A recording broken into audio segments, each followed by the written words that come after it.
Meu nome é Lana, e desde que consigo me lembrar, sempre existiu uma linha invisível separando a forma como meus pais tratavam a mim e a minha irmã mais nova, Camila. Não era uma diferença sutil, já era como se morássemos em dois mundos distintos dentro da mesma casa.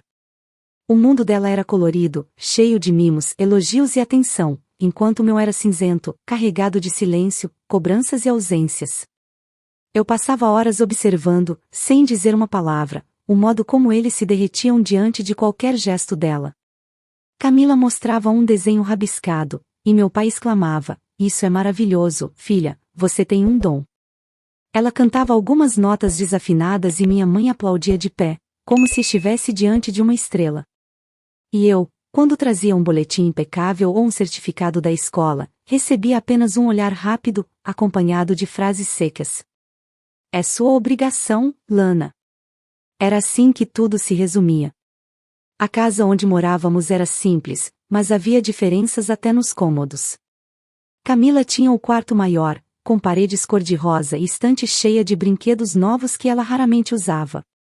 O meu quarto era minúsculo, as paredes descascadas, com uma cama que rangia a cada movimento e uma escrivaninha que havia sido descartada por uma vizinha.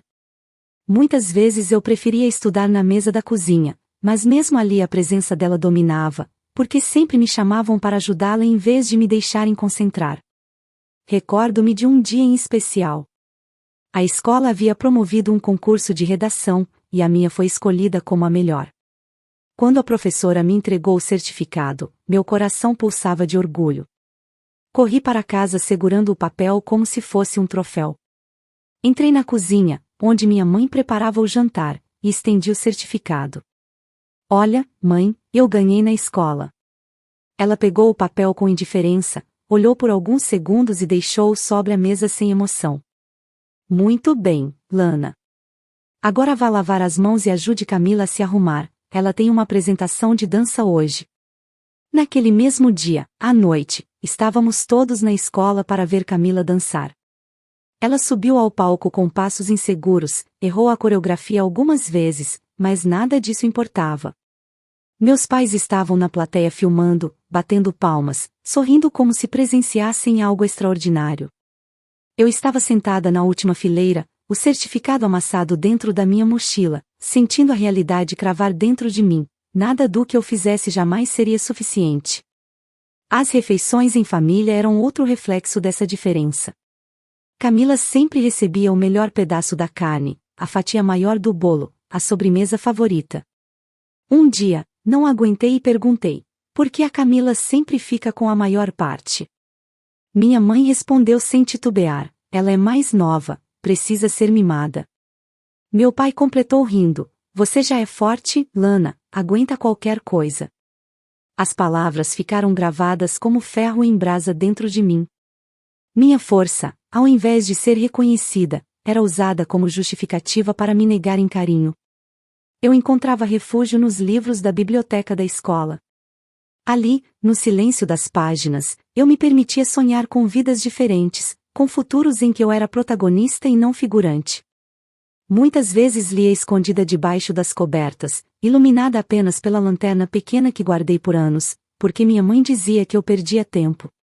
"Mulher tem que aprender a cuidar da casa, não a se enterrar em livros", ela repetia. Mas, ao virar cada página, eu me agarrava à ideia de que talvez houvesse algo maior me esperando lá fora. Camila, por sua vez, crescia cercada de aplausos. Aprendeu cedo a manipular esse favoritismo. Bastava um olhar triste ou um fingimento de choro para que meus pais corressem para satisfazer qualquer capricho. "Papai, quero aquele vestido da loja." E no dia seguinte, lá estava o vestido. "Mamãe, não quero comer isso." E minha mãe preparava outra coisa na hora. Eu assistia a tudo em silêncio, engolindo a revolta que queimava por dentro. Ainda assim, nunca confrontei meus pais. Meu silêncio era minha armadura, meu jeito de não me expor mais do que já era exposta.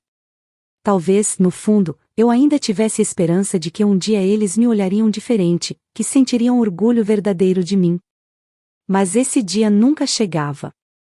E cada vez que eu engolia mais uma injustiça, cada vez que eu me recolhia no meu quarto apertado ou escondia meu choro nos travesseiros, uma parte de mim ia se fortalecendo em silêncio.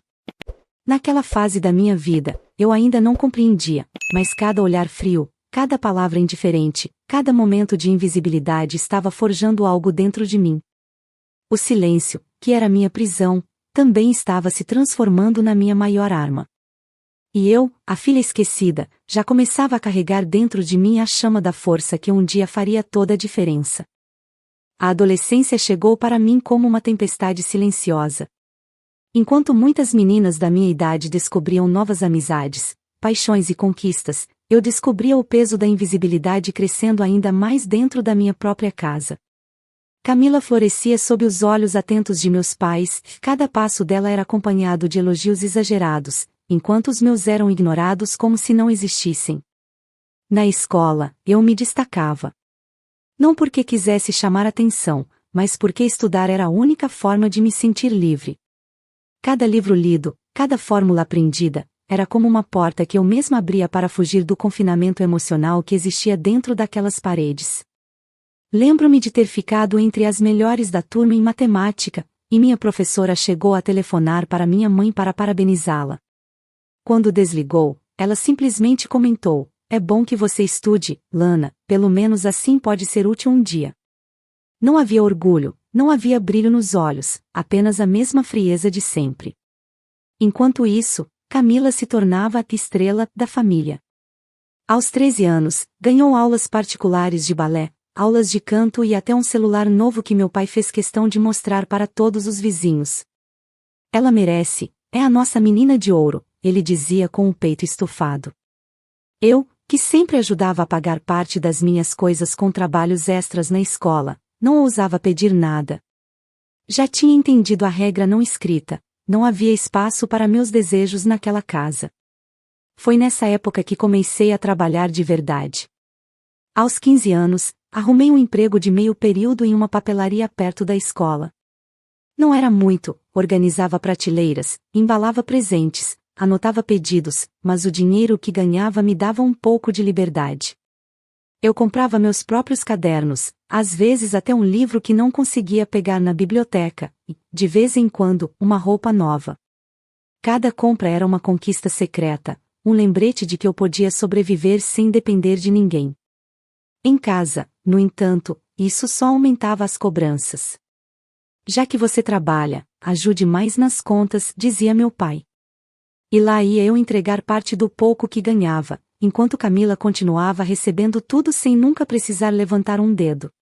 Quando tentei argumentar, ouvi minha mãe retrucar: "Ela é mais nova, não tem obrigação. Você já é quase adulta, Lana, tem que aprender a se virar." A injustiça era tão gritante que, se eu tivesse permitido, teria me sufocado. Mas aprendi a transformar aquela dor em combustível. Apesar da frieza dos meus pais, havia momentos em que a dor vinha não das palavras deles, mas da forma como Camila me olhava. Era um olhar de superioridade, de quem sabia que era favorita. Muitas vezes, ela usava isso contra mim. "Eles nunca vão gostar de você como gostam de mim", ela dizia com um sorriso provocador. E eu, com o coração em pedaços, me calava. Porque, no fundo, eu sabia que ela tinha razão. Aos poucos, fui criando meu próprio mundo. Amigos próximos eram raros, mas preciosos. Eu passava tardes conversando com uma colega de trabalho mais velha, que sempre me dizia: "Você é diferente, Lana, tem uma força que ainda não enxerga." Essas palavras ecoavam dentro de mim, porque eram o oposto de tudo o que eu ouvia em casa. Era como se, finalmente, alguém tivesse notado a minha existência. As noites, porém, continuavam sendo um momento mais solitário. Eu estudava até tarde, iluminada por uma lâmpada fraca, enquanto ouvia risadas vindas do quarto de Camila, onde meus pais se reuniam para assistir às apresentações improvisadas dela. Às vezes, me perguntava como seria sentir aquele tipo de atenção, como seria ouvir meu nome dito com orgulho. Mas nunca chorei na frente deles. Se chorava, era sozinha, abafando os soluços no travesseiro, porque sabia que mostrar minha dor só me faria parecer ainda mais fraca aos olhos deles. Naqueles anos, aprendi a viver com o silêncio, mas de uma forma diferente da infância. O silêncio já não era apenas proteção, já era também resistência. Cada vez que me calava diante de uma provocação, cada vez que engolia a injustiça, algo dentro de mim endurecia, se tornava pedra. Eu estava me tornando forte, ainda que não fosse por escolha, e essa força um dia me faria romper as correntes invisíveis que me prendiam. Eu não sabia quando ou como, mas sentia que meu destino não estava naquela casa, nem naquele papel que haviam escrito para mim. A invisibilidade que eles tentavam me impor seria o mesmo elemento que, no futuro, me permitiria surpreender a todos. E, mesmo sem perceber, já começava a carregar dentro de mim o embrião da mulher que eu ainda me tornaria. Naquela manhã, acordei com um peso diferente no peito. Era meu aniversário, e por mais que eu tentasse me convencer de que seria apenas mais um dia comum, uma parte de mim ainda guardava uma esperança tola de que meus pais finalmente lembrariam que eu existia. Não queria festa, não queria presentes caros, só um gesto simples que me fizesse sentir, ao menos uma vez, que eu era filha deles tanto quanto Camila. Desci as escadas sentindo o cheiro de bolo recém-assado vindo da cozinha. Meu coração acelerou, e por um instante imaginei que pudesse ser para mim. Sentei-me à mesa, e vi o bolo decorado no centro, coberto de glacê branco e morangos. Sorri sem perceber, até que minha mãe entrou segurando uma vela na mão. Ela a colocou sobre o bolo e chamou em voz alta: "Camila, venha, é para você." Meu sorriso morreu ali. O bolo era para minha irmã, no dia do meu aniversário. Camila apareceu radiante, os cabelos soltos e o sorriso presunçoso. "Obrigada, mãe. Eu sabia que vocês iam fazer algo especial." Olhei em silêncio, tentando não deixar transparecer a dor que me queimava por dentro. Meu pai colocou a mão sobre o ombro dela e disse com orgulho: "Você merece tudo, filha, é a luz da nossa casa." Senti como se eu fosse apenas uma sombra, uma presença incômoda que ninguém queria reconhecer. Naquele momento, minha mãe tirou de dentro de uma sacola um presente embrulhado em papel brilhante. Meu coração, por um fio de esperança, se acelerou de novo. Talvez, apesar de tudo, tivessem lembrado de mim. Mas então ela entregou o pacote nas mãos de Camila, dizendo com naturalidade: "Era para Lana, mas achamos melhor dar a você. Ela não precisa, não merece tanto." A frase caiu sobre mim como um golpe. Fiquei paralisada, tentando processar o que tinha acabado de ouvir. Camila rasgava o embrulho com empolgação, revelando um colar delicado de prata, enquanto meus pais observavam encantados. "É lindo. Sabia que vocês me conhecem melhor do que ninguém", disse ela, rindo alto. Meus olhos fixaram no brilho do colar, mas não pelo objeto em si. Era pelo significado, até mesmo no meu dia, eu era invisível. Não chorei, não protestei. O silêncio que tantas vezes havia sido minha prisão agora me envolvia como um escudo. Levantei-me da mesa calmamente, sem dizer nada. Minha mãe me olhou de relance e resmungou: "Não faça drama, Lana, aprenda a se contentar." Caminhei até meu quarto, abri a porta e olhei para dentro do espaço pequeno e sufocante que me acompanhará por tantos anos. Peguei minha mochila surrada, coloquei algumas roupas dobradas às pressas e guardei o pouco dinheiro que tinha. Não precisava mais de certezas, porque já tinha entendido tudo.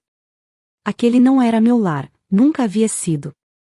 Desci novamente, a mochila pendurada nos ombros, e passei pela sala onde todos riam e celebravam Camila. Ninguém notou minha saída. Apenas a porta rangendo anunciou minha partida. Não houve despedida, não houve explicação. Apenas o silêncio pesado que me acompanhou enquanto caminhava para fora daquela casa, deixando para trás não só um aniversário arruinado, mas uma infância inteira marcada pela rejeição. Lá fora, o vento frio da noite me atingiu, e por um instante senti medo. Não tinha para onde ir, não sabia o que me esperava. Mas havia dentro de mim uma força que nunca antes havia sentido. Eu não voltaria. Não imploraria por amor onde nunca houve. A partir daquele momento, estava sozinha no mundo, mas também, pela primeira vez, livre. E assim, no dia em que completei mais um ano de vida, não recebi presentes, nem abraços, nem palavras de afeto. Mas recebi algo muito mais valioso: a coragem de partir em silêncio, levando comigo apenas a certeza de que eu nunca mais seria a mesma.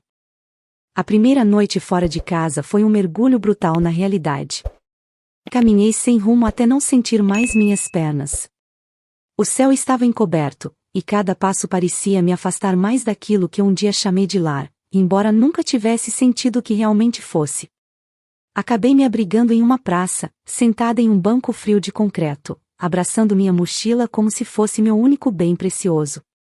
O vento cortava meu rosto, e pela primeira vez, permiti que algumas lágrimas escapassem. Mas até naquele momento de fraqueza, prometi a mim mesma que não voltaria atrás. Na manhã seguinte, acordei com o barulho de carros e pessoas apressadas. Meu corpo doía, e minha mente parecia confusa, mas havia dentro de mim uma determinação que eu não conseguia explicar.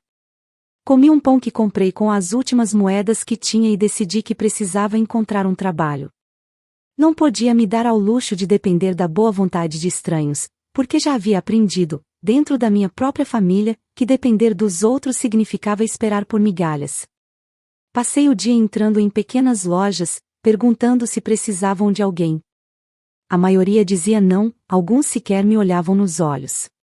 Até que entrei em uma padaria simples, de esquina, onde o cheiro de pão fresco invadia a rua.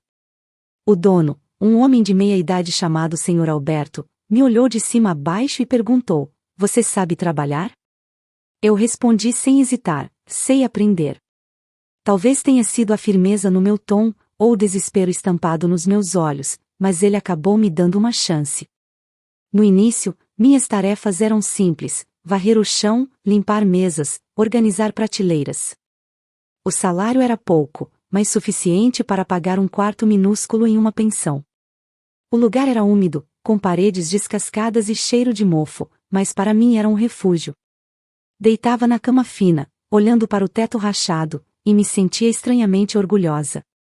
Aquele espaço era meu, conquistado sem a ajuda de ninguém.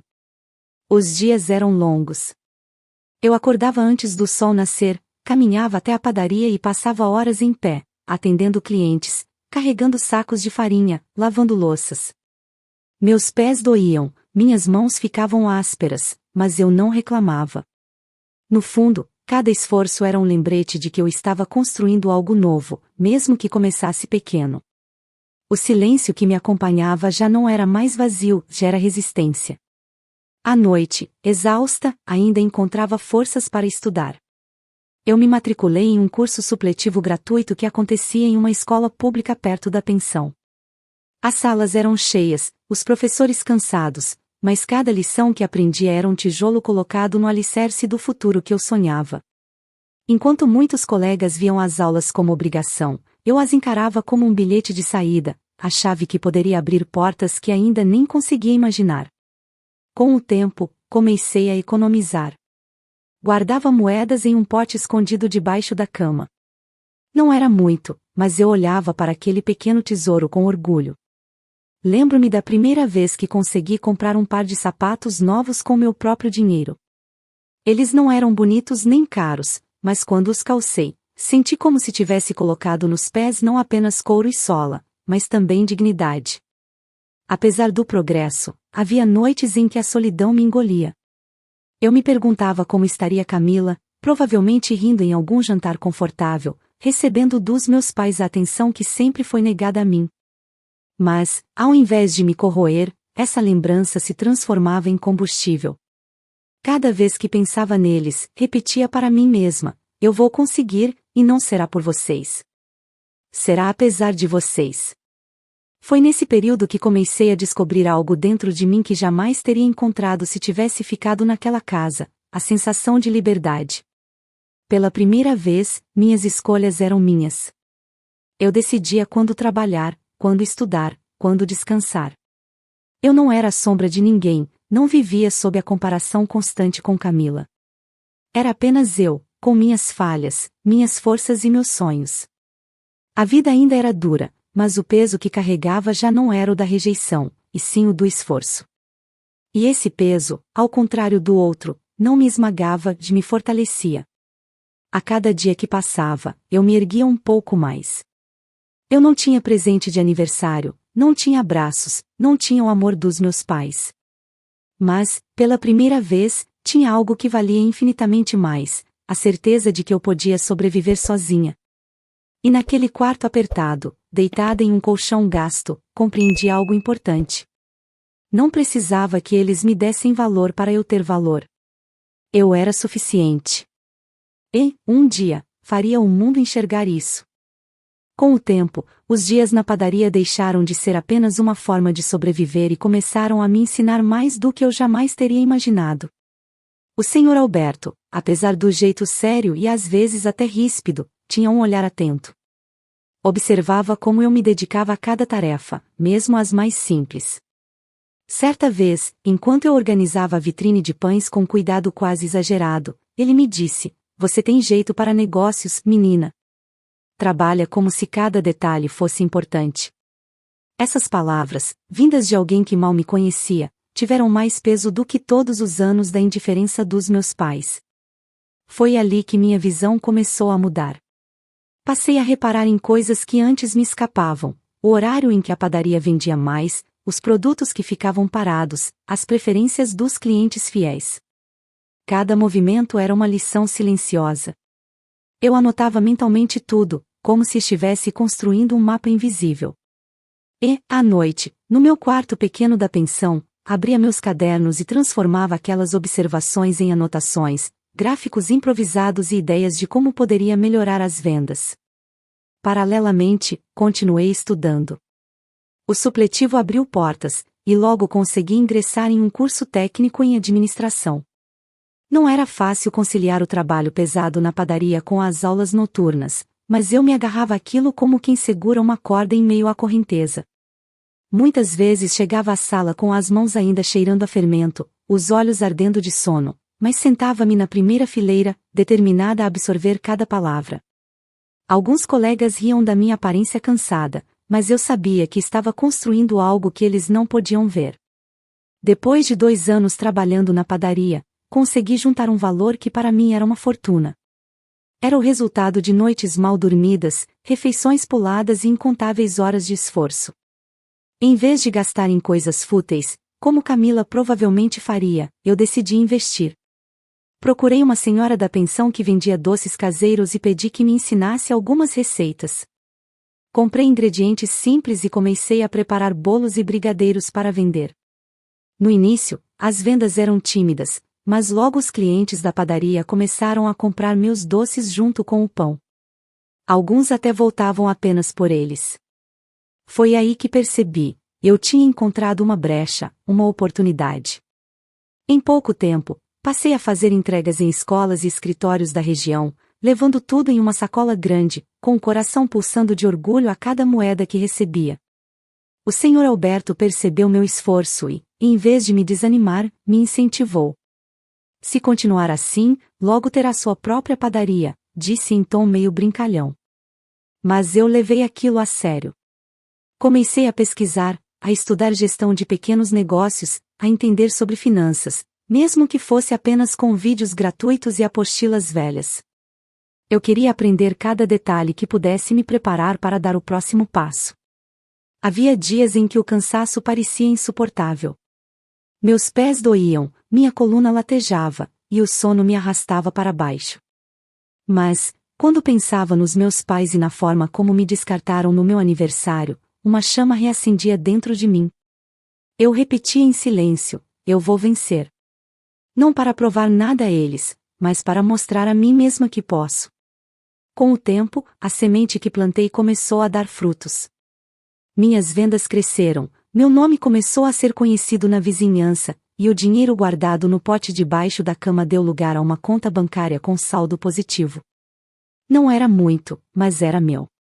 Cada centavo representava minha independência, cada conquista era uma resposta silenciosa às palavras que um dia me disseram: "Você não merece nada." E foi assim que percebi que o sucesso não nasce de grandes gestos ou oportunidades fáceis. Ele nasce de sementes pequenas, plantadas em silêncio, regadas com suor, dor e persistência. O que um dia começou como sobrevivência agora se tornava meu projeto de vida. Eu ainda não tinha ideia da dimensão que aquilo tomaria, mas já sentia: meu futuro estava em construção, e dessa vez eu era a única arquiteta. 3 anos se passaram desde o dia em que deixei aquela casa em silêncio, e cada segundo foi uma batalha que me trouxe até aqui. Quando olho ao redor, mal consigo acreditar no quanto minha vida mudou. Não moro mais em um quarto úmido de pensão, nem dependo do humor de alguém para sobreviver. Hoje, acordo em uma casa que comprei com o fruto do meu trabalho, um espaço moderno, iluminado, onde cada detalhe carrega a marca da minha conquista. O cheiro de café pela manhã já não vem de um lugar de sacrifício, mas de um ritual de vitória, lembrando-me de que cheguei até aqui sozinha. O negócio que comecei com doce se transformou em algo muito maior. Minha pequena produção ganhou fama no bairro, depois na cidade. Com o tempo, abri uma confeitaria elegante, e ver meu nome estampado na fachada foi como enxergar materializado o valor que um dia me disseram que eu não tinha. Eu não era apenas uma vendedora de bolos, era dona de um empreendimento que crescia a cada mês. Clientes fiéis me chamavam pelo nome, e alguns até me diziam: "Você tem mãos de ouro." Essas palavras, simples, curavam cicatrizes antigas, porque vinham de desconhecidos que reconheciam em mim o que minha própria família nunca enxergou. Minha rotina ainda era pesada, mas diferente. Trabalhava longas horas, mas sentia prazer em cada decisão. Eu administrava funcionários, atendia clientes, cuidava das contas. A cada balanço positivo, a cada sorriso de alguém que experimentava meus produtos, sentia o peso do passado ficando mais leve. Eu havia me reconstruído, pedra por pedra, sem ajuda, sem atalhos. Também aprendi a abrir espaço para pessoas que realmente mereciam estar ao meu lado. Fiz amizades verdadeiras, laços que não dependiam de sangue, mas de afinidade e respeito. Clara, minha vizinha, era uma dessas pessoas. Sempre aparecia na confeitaria para me ajudar, mesmo sem que eu pedisse.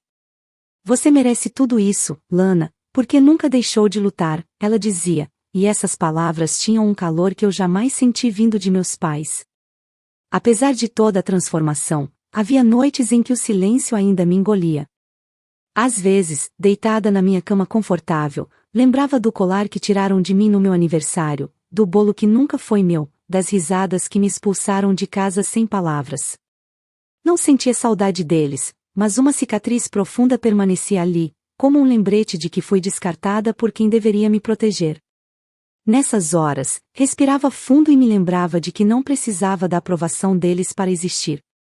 O que antes era dor se transformou em combustível. A lembrança da rejeição não me paralisava mais, ela me impulsionava. Se cheguei até aqui, foi justamente porque um dia me disseram que eu não merecia nada. Hoje, cada canto da minha casa prova o contrário.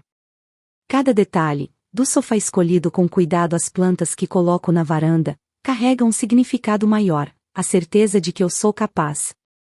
Minha vida, enfim, tinha encontrado um equilíbrio. Eu não vivia cercada de luxos desmedidos, mas de dignidade. Não precisava de aplausos, porque aprendi a me aplaudir em silêncio. Não precisava de tapinhas nas costas, porque já não buscava reconhecimento fora de mim. Pela primeira vez eu era dona da minha história, e essa sensação era impagável.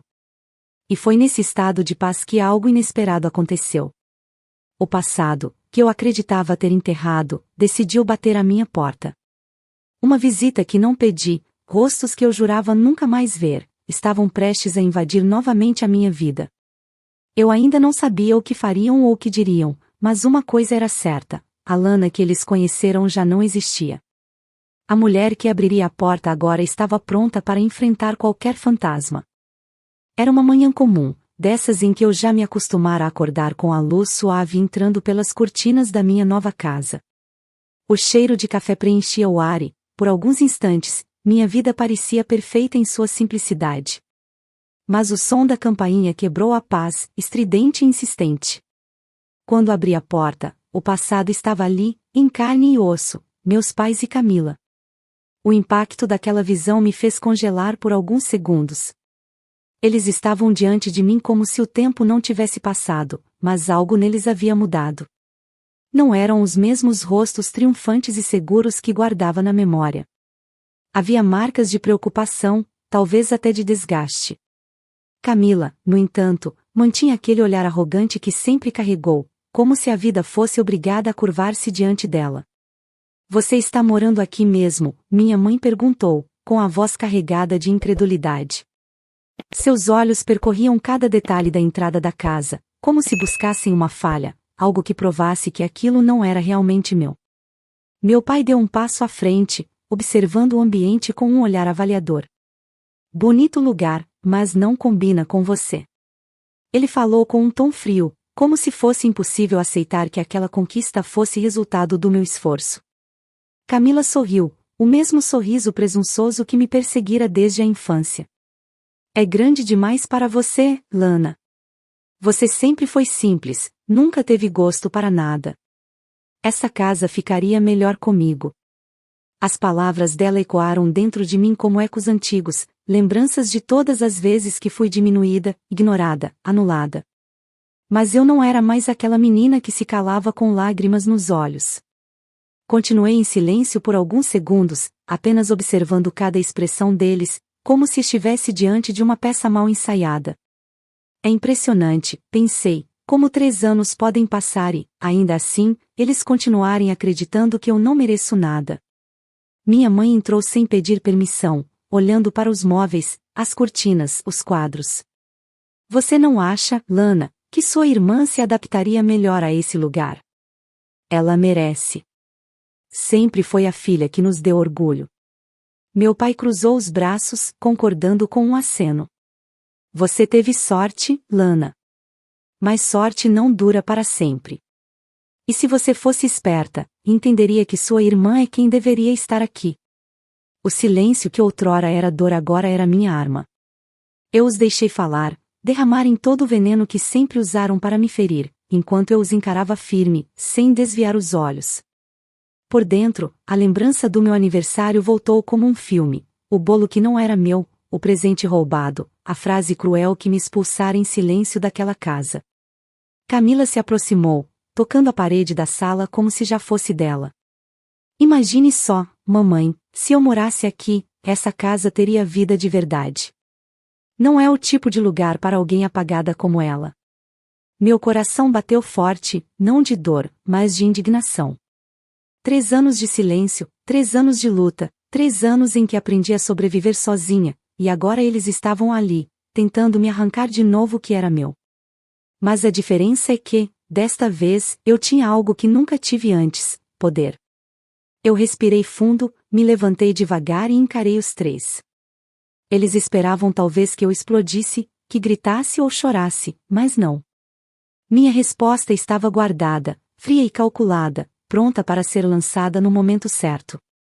Enquanto os olhares de superioridade ainda pairavam sobre mim, compreendi algo: aquele encontro não era apenas uma visita inesperada. Era a volta dos fantasmas que eu precisava enfrentar para, finalmente, libertar-me de vez.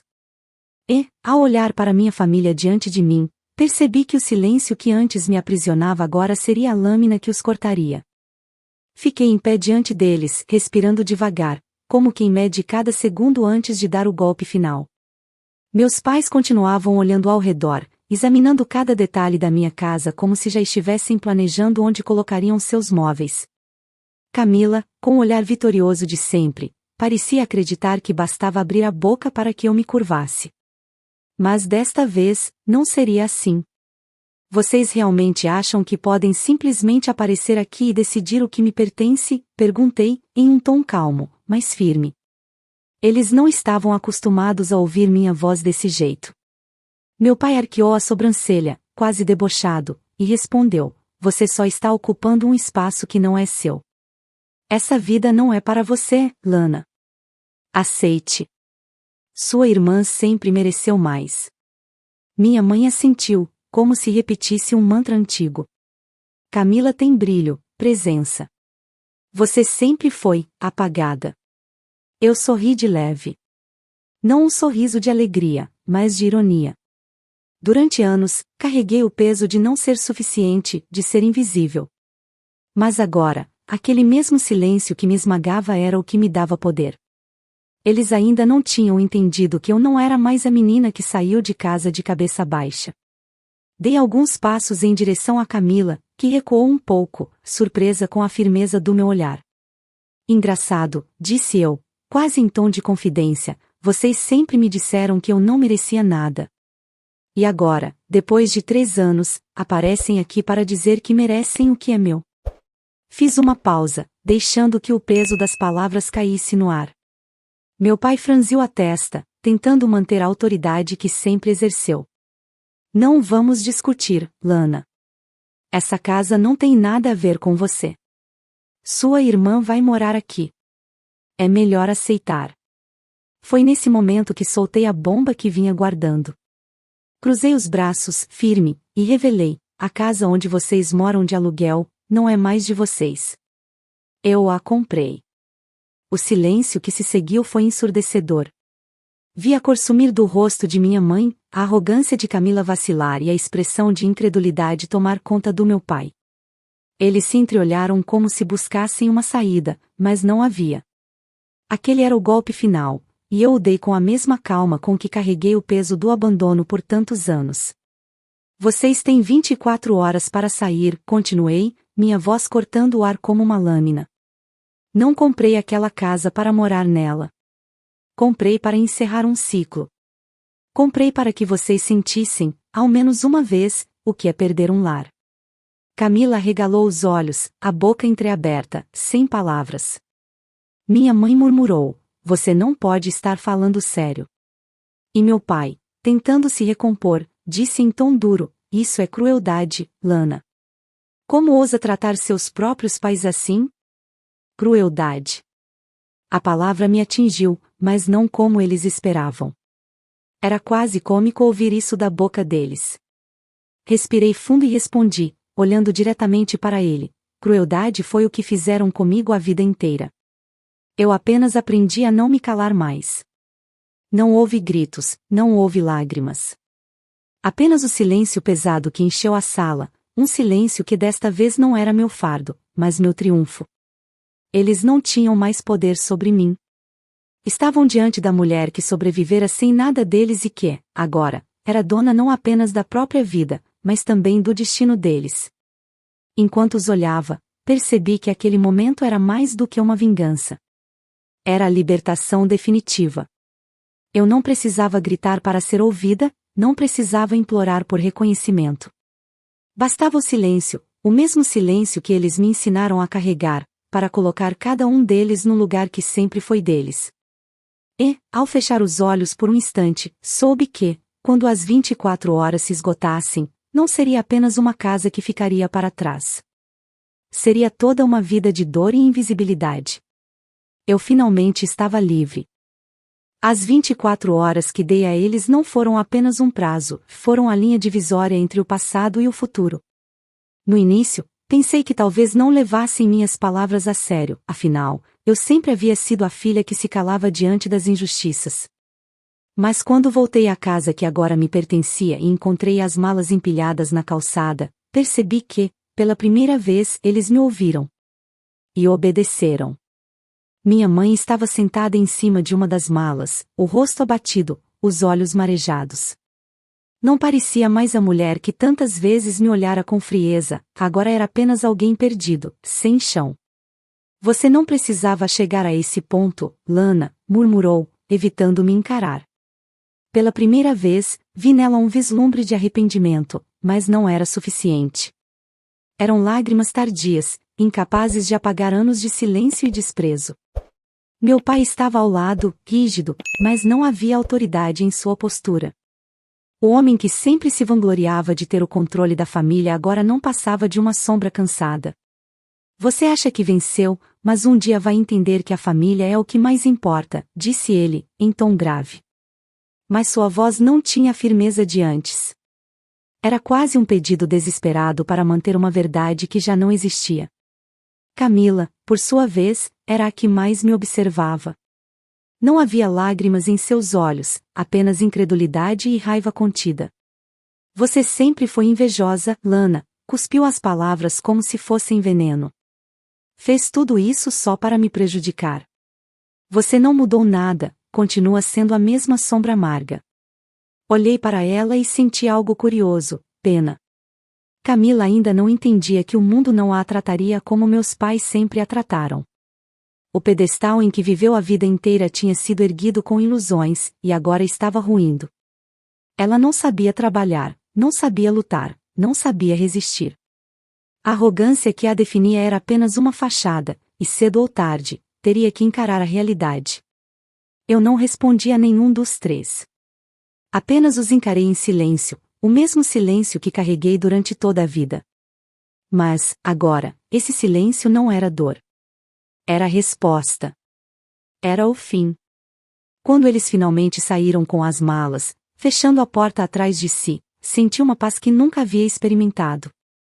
Não era o tipo de vitória barulhenta, cheia de celebração. Era a vitória silenciosa de quem sobreviveu ao abandono e conseguiu transformar cicatrizes em força. Nos meses seguintes, soube por vizinhos que meus pais e Camila tiveram dificuldades. O aluguel de outra casa era caro, e sem minha ajuda, as contas se tornaram um peso. Meu pai tentou arrumar bicos, minha mãe passou a costurar para vizinhas e Camila, sem preparo, precisou aceitar pequenos trabalhos que jamais imaginara fazer. Cada um deles, à sua maneira, foi obrigado a enfrentar uma realidade da qual sempre tentaram me proteger, mas que nunca hesitaram em lançar sobre mim. Quanto a mim, continuei crescendo. Minha confeitaria se expandiu, abri uma segunda unidade em outro bairro e contratei pessoas que, como eu, só precisavam de uma oportunidade para mostrar seu valor. Minha casa, antes apenas uma conquista material, tornou-se um símbolo da minha liberdade. Eu a preenchia com risos de amigos, aromas de café fresco e sonhos que antes pareciam inalcançáveis. Não houve reconciliação. Não houve pedidos de perdão. E, sinceramente, eu já não precisava disso. Não precisava que eles admitissem o erro, porque meu sucesso era prova suficiente de que estavam errados. O preço do silêncio que carreguei durante toda a minha vida foi alto. Ele me custou infância, juventude, afeto. Mas também me deu algo que eles nunca imaginaram: resiliência. Aprendi a ouvir mais do que falar, a observar mais do que reclamar, a esperar o momento certo para agir. E quando o momento chegou, eu estava pronta. Hoje, ao olhar para trás, não sinto ódio. Sinto apenas a certeza de que não devo nada a eles. Nem explicações, nem perdão, nem espaço na minha vida. A Lana que eles um dia humilharam se tornou uma mulher forte, capaz de erguer o próprio império a partir do nada. E, ao fechar os olhos naquela noite, percebi que não precisava mais lutar contra os fantasmas do passado. Eles já não tinham poder sobre mim. Eu não comprei aquela casa para morar nela. Comprei para mostrar a eles, e a mim mesma, que eu nunca mais seria invisível. Meu silêncio, enfim, deixou de ser dor. Tornou-se vitória. Fico muito feliz por você ter ficado até o final do vídeo. O que você achou dessa linda história? Coloque nos comentários sua opinião, deixe seu like, se inscreva no canal, e ative o sininho de notificações para não perder uma história preciosa. Até a próxima!